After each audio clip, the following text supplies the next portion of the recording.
In this video, we're going to look at how to schedule a test. Log into the system in the normal way, click Manage and Schedule, and you will land on the Tests and Schedules page. On the grid, look for the site that you're scheduling tests for and click the little triangle beside it once to see the tests. The list that appears below are all your test templates for that site. To select the one you're going to schedule, grey it out and you'll notice the buttons change at the top. The one you're looking for is the Schedule button. The subpage that pops up is the scheduler. It has 3 tabs up at the top and each tab has various fields to fill in. So the first thing you have to do is select the right user that you're scheduling the test for. Note you can schedule for a user group. If you check that box, your user groups appear in the drop down. So select the right user or user group for the test. It's worth pointing out that you may have a site user login for the PDA. Note you must schedule tests for that user if you want tests to appear at the PDA in that site. So next, give it a purpose, and it's recommended that you just ignore the other 2 fields on this tab. And once you've done that, move on to the Days tab. Once you've decided how often you want to perform the test, you select whether it's daily, weekly, monthly, yearly or custom from this first drop down. If you're scheduling the test daily, all you do is simply select the date range from start to end that you're going to schedule it and then choose whether it's weekday or every day. The weekly option is particularly useful if you have different days of the week with different opening hours. For example, it allows you to select the days that you want to do the test on, let's say the weekend, so you would leave those selected and then you would create a schedule per the opening times on the Saturday and the Sunday. And if you wanted to create the test for the rest of the week, you would simply schedule this one and then go back and reschedule the same test template, except at this stage you would select the rest of the week or whatever days you wanted to select it for. Doing this, you would end up with 2 schedules for the same test template covering the different opening hours through the week. You can also select if you want it to happen every week or every second week, and you can also select the date range as before. So the next option is the monthly option, where you can obviously select the date range that you want to do the test in. You can select the date of the month that you want to do a test on by changing the number in this box. Or you can also select the first, second, third, fourth or last day of the week every X amount of months. You would change the last number here to 3 if you're going to do something quarterly. The next option in the drop down is yearly.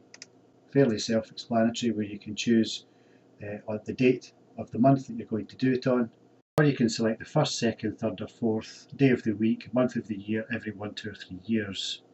And of course you have the custom option, where you can select different days to do a test on by simply clicking the date.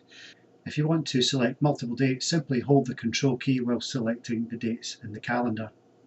And once you're happy with the regularity, click the Time tab. It's very important that you enable the time element of the scheduling, as this turns on the alert that happens at the PDA to remind you that you have a test imminent. Once you have enabled the Time tab, more options appear for input. In the Recurrence drop down, you have single time in a day, multiple times within a day, and any time with an alert. If the test you're scheduling isn't particularly crucial in terms of time of the day, then choose the third option, Anytime with an alert. This schedules the test from 12 through till 12, giving you 24 hours to complete the test, and will still sound an alert at the PDA. If the test you're scheduling is time specific but only happens once a day, then select the top option in the Recurrence drop box, single time in the day.